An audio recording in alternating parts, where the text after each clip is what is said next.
It's Breaking the News with Des Clark.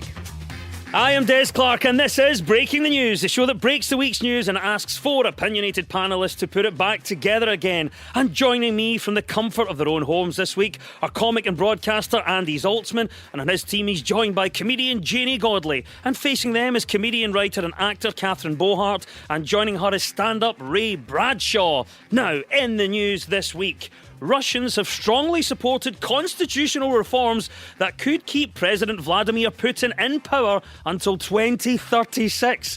Voters were faced with a very difficult choice in the ballot, whether to vote yes, definitely, or of course. A supermarket security guard has been hailed a legend after he was snapped covering a golden retriever from rain with an umbrella. It was only after the dog hadn't moved for 6 hours and somebody put spare change in his head that the guard realised his error.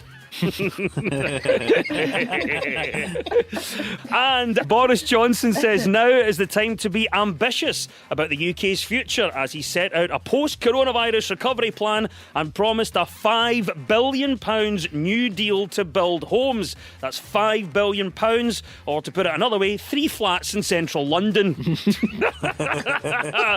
Right, you've met the panel. Let's crack on with round one. Woo! Hey! Yeah. This is the Broken News round where our teams have to guess the 2 major stories of the week that have been mashed together into one single news headline. So Andy and Janie, can you tell me our first story, please?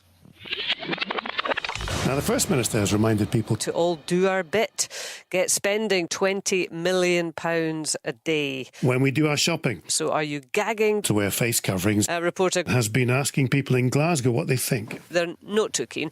Janie, any clues or thoughts as to what the first part of the story might be? I think it might be face coverings. Yeah, it is the continuing COVID-19 crisis and the discussions around the wearing of face coverings in everyday life. Initially, face coverings were only compulsory in public transport, but this week, the First Minister has announced from the 10th of July, they will also be mandatory in shops too. With many Scots left asking, aye, but if I put it on inside, will I still get the benefit of it when I go out? It's a big question, Janie, isn't it? What happens with that? I don't know how many times I've been out with the face covering, and you know how I vape and I've just jammed the thing right into the face covering as well, forgetting that it's on my big fat chop. And generally, Janie, so we're over 100 days of lockdown now. Are you still getting on okay? It's been okay, because we're a family business, and we've always been a family business in comedy. But yeah, I cannot stress enough how I cannot wait to go and see and sit in somebody else's house and not have to look at the 2 people I love most in the world. I'm ready for snapping. So it's time for me to go. She's reached that point, isn't she? But we're not used to this in Scotland, so it's now over 100 days since we've had the lockdown. And I was thinking of this, the only other thing that lasts 100 days in Scotland usually is Hogmanay. So for this, we can't comprehend this. Andy, what about you? 100 days of lockdown, are you coping or are you ready for it all to be over? I've learned a lot, Des. I've learned in particular that there's a hell of a lot that I'm never going to learn, because I've had an opportunity to learn so many things and I have absolutely not done that. I've indulged in my favourite hobbies, which include navel gazing, existential dread, and avoiding social contact anyway. And I see this lockdown sort of basically, I think the government needs to, just reward the public's discipline by basically counting this as a pre-served jail sentence, so that we've all now got 6 months of credit, and we've just got to go on a national crime spree. And I think just get everyone back out in the open again, socialising in different ways. And we've already got the gloves and masks, so we're kitted up, Andy. We're ready to go. Yeah. Sorry, did Andy just say, oh yeah, I'm fine, but let the national purge begin? Yeah. Totally fine. Totally fine. Catherine, coming to you now, what has your lockdown been like? 100 days on, are you getting on all right? It's been good. I think, to be fair, I feel best when I'm at home and I'm in the house. I find it in London, it's quite tricky going outside because it's very much up to the individual whether or not they follow the rules. And there's a whole load of people who think the rules just don't apply to them. So specifically, we live quite near two very posh areas in London, and when we walk up there, there's just a type of woman who doesn't think that it's like her vibe to get corona. She's always wearing like Lululemon, and she's like, I just don't think I would. You know, I just like the thing about me is I just don't think I would. So like, I'm holding a lot of grudges against women I've met in Hampstead Heath, and I'm fine. Are you a fan of the mask? Would you like to see it more used? It's a great tragedy that the compulsory mask has come in when you're not allowed to get public transport, because I would say that now that people are less likely to be able to eat, sneeze, breathe, hack or cough near me, I'm more keen on the bus than I've ever been. My lockdown peaked at the start because day one I was in Australia. So I flew home during the start of it, and it was actually quite good because I wasn't feeling very well. So I told one of the cabin crew, I said like my eyesight was a bit sore, so they let me fly the plane for an hour, which was quite fun to see if I was feeling any better. So it's been fun. Yeah, you went to Durham and back, didn't you? Yeah. Yeah. Yes. What about the mask thing? Obviously, we're getting more and more instructions to wear masks. Would you like to see it introduced in more places? I'm really excited for, is it Friday the 10th, I think it comes to compulsory in Scotland, because you know what people are like. They will forget about it. So I can't wait till you go into the town and you see people like trying to go into a shop and then realising they don't have a mask. So they're going to have to go to one of those newsagents that sell the cardboard cutouts of like Len Goodman and put that around their face, and that's going to have to be their mask in the shop. You're going to see them everywhere. You're like, why is Prince Charles in Primark? That's what's going to happen. Coming back to you, Janie, what else would you make mandatory across the UK right now? I think no talking to people you don't know in the street. That would be good. I quite enjoy just talking about myself. My social skills have went right Just down the moved to London. tank. Nobody talks to each other here. It's a good suggestion, yeah. No, Catherine, you're wrong. I go to London and trust No. me, people still talk to me. I've got that thing where they go, that woman needs to hear about my kidney complaint. That's me.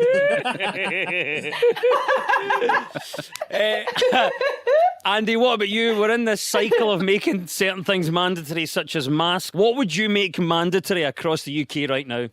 Pessimism. I think I think there's way too much optimism knocking around at the moment, and we need to set our sights as low as possible. And then when things turn out not quite that bad, it's a massive boost for everyone. By being optimistic now, we set ourselves up for disappointment later. That could crush any economic recovery. So we need much less positivity from our leaders, our political leaders, our spiritual leaders, and just as parents, I drill it into my kids. This is going to get worse and worse. It's going to overshadow you for the rest of your lives. Now, if it doesn't, they'll think, well, this is going a lot better than Dad said it would. So I'd have more pessimism. Yeah, it is the news of the COVID-19 crisis, which continues, and the adoption of face coverings in Scotland. That's the right answer, Andy and Janie. You get 2 points for that. Ray, any thoughts as to what the second part of that might be about? I think it's the fact that our shops are now open. It is, and is this something that excited you when that happened earlier this week?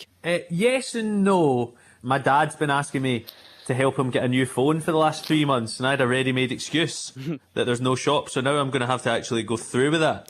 So it swings and roundabouts. I think it's a good thing, but also there's only so many things I can lie to my dad about.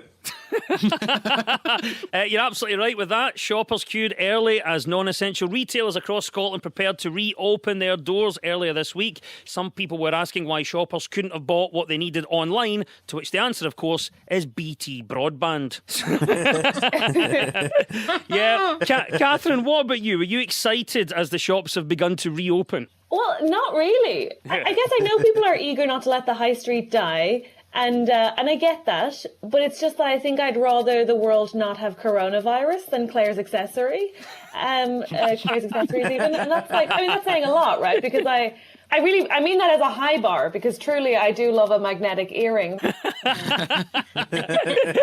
Do you think that now the shopping experience will have changed forever? Yeah, and I guess in some ways that are good and some are bad. Like, I think it's for the better in the sense that at least now you don't have to be over the age of 80 for it to be socially acceptable to just shout, "Get away from me!" in House of Play. Jeannie, what about you? Were you excited? Were you queuing when the shops opened on Monday? There's a dog grooming shop near me, and they opened up, and my dog my dog got a beauty treatment before me. So, no, I'm quite annoyed that Honey got a massage, her nails clipped, her hair all done, her eyes and ears cleaned, and a full body oil massage, while I still look like I'm Scarecrow McDoo's wife. So, there's been mistakes made as far as I'm concerned. If my dog can get a massage before me, this is just the wrong world I'm in. What can we do to revitalise the high street? Any thoughts, Ray? So my idea would be a shop that in London only serves rolls and sausage with tatty scone and iron brew, because I don't know if you've ever been hungover in London, but it's absolutely brutal trying to get rid of a hangover with bubble and squeak. So I would definitely advocate that.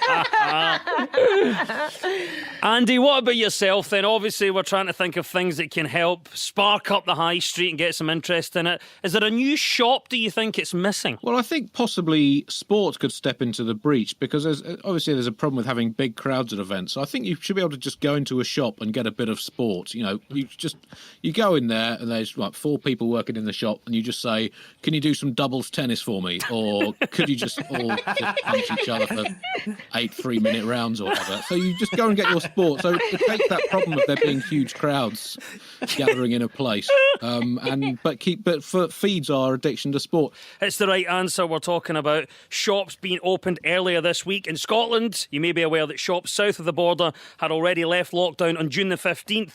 Not going to lie, it's great to see Scotland still in something 2 weeks after England have gone out. Hey! Well done, Catherine and Ray. You get 2 points for that. It was the mashup of the ongoing measures to tackle COVID-19 and the opening of non-essential shops in Scotland. And at the end of that round, the teams are all square.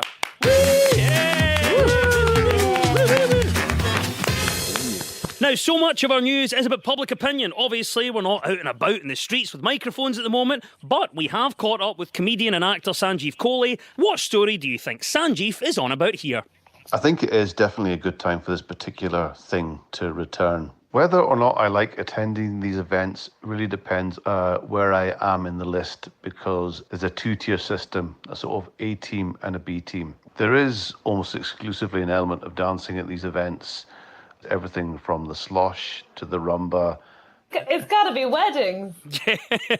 Absolutely right. Yes, it is, of course, the news that weddings and civil partnerships have resumed in Scotland, but only at the moment outdoors and with minimal guests. This coincides with new guidance for weddings in England, allowing ceremonies of up to 30 people, but advising against receptions. Catherine, hearing about all the restrictions that are in place, do you think it's still worth having the wedding now? I don't think it's worth it. I think weddings are bad when you can get drunk and have sex with a stranger and eat free cake. But without any of that, I do not... what the hell is the point? It doesn't make any sense to me. I don't understand it. No, it's not worth it. It's not. I get what you're saying. Ray, what about you? Do you think it's still worth doing a wedding now with all the restrictions in place? Yeah, so I've been married for a couple of years. Me and my wife, we went to New York and we didn't tell anyone. And the best thing was, I wore a kilt and Hayley, my wife, wore a wedding dress. And if you do that in New York, people just come up and give you money. It's amazing. Generally, because they just think, oh, this must be amazing, this must be really special, not realising we just hate all our friends and family. And we went to the Plaza Hotel, just the 2 of us. I'm in my kilt, Hayley's in a wedding dress. And the guy behind genuinely sent over a $600 bottle of champagne to say congratulations. And I was just like, why have we ever taken any other clothes on holiday? Like, this is what we should do all the time now. Didn't know that, Ray. That's phenomenal. Well done. What a piece of insight to have the wedding in New York. Well, this is the thing. Obviously, we're talking about the fact that weddings are different at this time. And they're saying that, and it is so odd because people can now link up via video call to watch the wedding. But then there's that moment the priest is going to say, if anyone has any reason why these two should not be wed, then can they unmute themselves on Zoom now? It takes a lot of the magic away. What about you, Janie? Do you think with these restrictions in place, is it better to try and have the wedding, or would you hold it off? I think it's better to have the wedding with very limited people round about you. When I'm, as you know, I'm a Protestant who married a Catholic, and we had a theme wedding, and that theme was hatred. So it's best that we just minimise all that, doing a couple of people. I'm not a fan of weddings, and everybody's to follow the 2 metre rule. Everybody hugs each other at a wedding, and no food or drink should be consumed as a part of the event. Well, you may as well just stay in the house. Catherine, what about you? I don't know if you've seen the list of restrictions. I don't know if there's any particular favourites in there for you. Yeah, I like quite a few of them. I think we should keep a few, I reckon. Like, ceremonies as short as possible. Yes, please. I don't think there's ever a need for all 12 of anyone's cousins to read a poem. I would say that's first of all. You can tell I'm not a massive wedding fan. Well, the other question then, I suppose, is with all these restrictions in place, what would you do, Catherine, to make a wedding more fun? I've always had a feeling that weddings would be more fun if both people getting married invited all of their exes and put them at an exes table. Oh! Don't you think? Because, like, I want an exes table, and then I'd like them all to have a chance to give a speech. Like, ideally, like, as some sort of alternative. I just think, like, because it's better than a best man speech, right? Because it can just be like, and now we'll hear from the lying toe rag. Like, I'd love to. I think it'd be fascinating. Like a little town hall for exes. I'd love it. That has got Channel 5 written all over it. That's phenomenal. Yes, it does. Andy, what about you? What do you think we can do now to make some of these weddings a bit more fun? Well, I think you need just a bookmaker's table there, because obviously we all know the stats with marriages. You don't know, if actually what you're celebrating is going to be worth celebrating long term. So if you could put a little bet on, is this going to last, 5 years, 10 years, forever? Then I think it would give people a bit of extra fun on the side. These are brilliant. Janie, any thoughts? What would you do to try and make a wedding more fun? A sack race. Everybody has to go into a sack and have a race. Very simple sack race. I think we have revived the vows. Well done, guys. Yes, new guidance for nuptials is the right answer. 2 points go to Janie and Andy. Woo! Woo! Woo! Hey! You are tuned to a socially distant Breaking the News on BBC Radio Scotland with me, Des Clark. Now, this round is all about who's in the news. I will play you a clip of a mystery person. All you have to do is tell me who it is. So, Andy and Janie, you're up first this time. Who is this? The press is, it's a tiger. And whether you like it or not in politics, you're put astride it. But it's a pretty fearsome beast. Tony Blair, long-standing friend of Janie Godley from memory, if I recall. Seeing one of your stand-up sets about your meeting with him.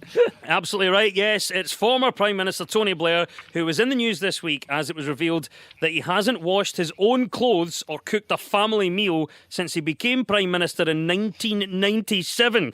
Mr Blair said that he hasn't driven a car or done a weekly shop since the day that he entered number 10. He always gets me to clean up after him, said his partner, Gordon Brown. So, Andy, should we be surprised at this, that Tony Blair is pretty useless at household chores? No, not at all, Des. But there are only so many skills that one human being can possess. And Blair, very good at winning elections, very good at starting wars on, at best, flimsy evidence, and outstanding at breakdancing. Now, those are three skills most of us don't even have one of. So it's not surprising that there's not much room for hoovering and making risotto. So it's maybe gives us an insight into the man and how he functions. What about you, Janie? Obviously, that was Tony Blair there. Are we surprised that he's admitted to be no good at any household chores? No, he never kept house very well when he was in power. So I'm no surprised the man can't dust down an ornament or run a carpet sweeper or a lino floor. Of course he couldn't. It's Tony Blair. I mean, at least now he knows somebody makes it, so that's a learning curve, right? We're all learning stuff in lockdown. He's learning that meals get made. Yeah. And that's fascinating, I'm sure. Yeah, it's an education. It's probably right, though, that some world leaders don't do household chores, mainly because Donald Trump would start drinking the bleach. So you have to For real. be thankful. Yeah. I just think it's absolutely crazy that he's invaded more countries than times he's made scrambled egg. Like, that's a rare quality to have. Imagine being able to say that. Catherine, what about Keir Starmer? Obviously quite new to the job, seems to perform pretty well, certainly in Prime Minister's questions. Some say that he's modelling himself on Tony Blair. Do you see any of that? I think that's reflective of how rare a politician who can string a sentence together is in this country. That the second time it happens, you compare it to the first. But I wouldn't say it's necessarily true of his politics. We'll see. I guess we'll see. But I do think that comparison is coming only because he's young, he has a full head of hair, he can string a sentence together, and he probably could convert to Catholicism quite plausibly. Like, he has that vibe of a guy, but it's not like, I don't think there's anything else that says. Nah. I think Keir Starmer looks like one of those guys that used to advertise cardigans in a knitting catalogue. See, if you look at Keir Starmer, you just see him in an Aran sweater pointing into the distance and a nice pair of slacks. And he does look like a bit like an off-brand James Bond.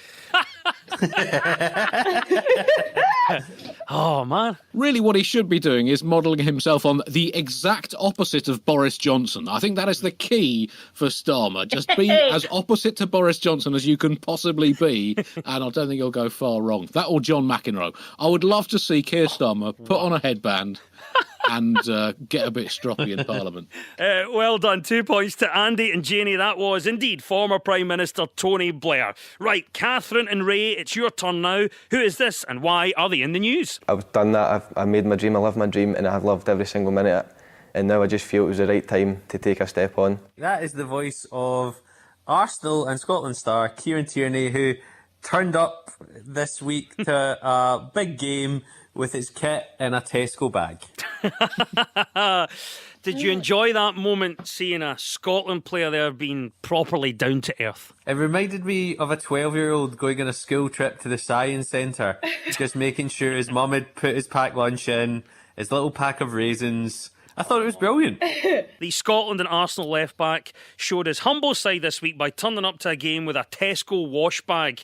Tierney explained that he'd only signed a 3-year contract, so there's no point splashing out in a bag for life. He just got one of the 5p ones instead. So there we go. Catherine, what do you think about this? Obviously, at various points during the pandemic, footballers have been criticised, but as we've seen with Marcus Rashford, now with Kieran Tierney, some of them can be a little bit more humble and down to earth, which is surely a good thing. It's tricky. I love football, but as an Irish woman, I'm also very wary of talking about it on Scottish radio. So I'm glad that it's specifically bag focused. Good. Listen, I don't want to put too fine a point on it, but I truly couldn't give a toss what he carries his deodorant in. I mean, I miss the good old days of football when they were too busy sleeping with each other's wives to wash. Do you know what I mean? Like, that was...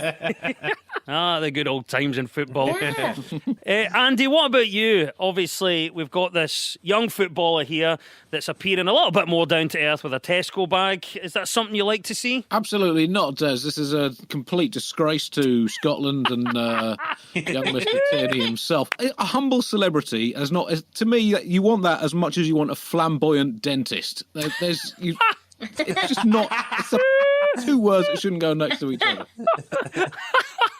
I want to see Madonna in a pair of flip-flops getting into the Lidl for some cheap pastries. I want that in my life. I think that's perfect. I think that's what we should see. I want to see all the most famous people. I want to see Beyonce walking about outside the pub with a plastic can of, one of the plastic cups of beer, socially distant and having a shout with her pal. Margaret! Put it down, it's not worth it, Margaret. Just leave him. I want to do all of that. To me, if we could remix that is the next Destiny's Child comeback song. Absolutely perfect.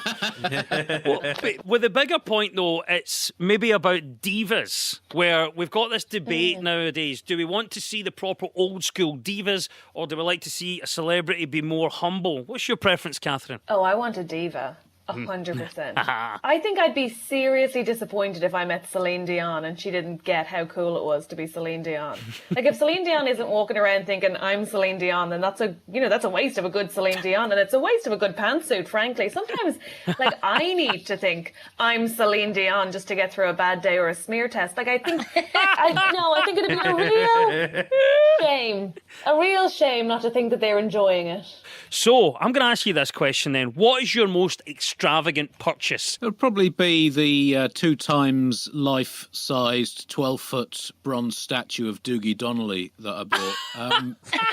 But the thing is, I needed it to accessorise with my 12-foot bronze statue of Hazel Irvine. So, it didn't seem worth having the Irvine without the Donnelly. But Yeah, that was a large expense. Other than that, not technically a purchase, but children. I have 2 children, ruinously expensive. It turns out. I don't tell you that in the advance publicity. Of course, Kieran Tierney is the right answer, and 2 points go to Catherine and Ray. Woo! Yeah. Woo! Woo, woo, woo, woo, woo, woo. And it's time now for our final quickfire round, which is all about deciphering the numbers in the news. I will read out a headline. All the teams have to do is fill in the blanks. So get ready, teams. When we run out of time, you'll hear this. Yes, you can have 2 biscuits. That was Sky News' Foreign Affairs editor Deborah Haynes there, enjoying working from home. One of the best moments in telly this week. OK, what's increased by 40% in lockdown? It's the misleading use of statistics. That's up by 40%, although I admit I've taken it out of context. It so should be the right answer from every briefing. What increased by 40% in lockdown? My BMI. What increased by 40% in lockdown? People screaming at each other in supermarkets.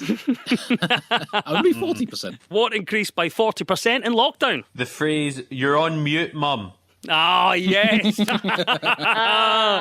So good. I can tell you, Ray, you were actually very near with your answer of BMI. The correct answer is that snacking around meals increased by 40% in lockdown. 858,000 people have downloaded what? Is it the new single by the Health Secretary Matt Hancock entitled The Floundering Pigeon?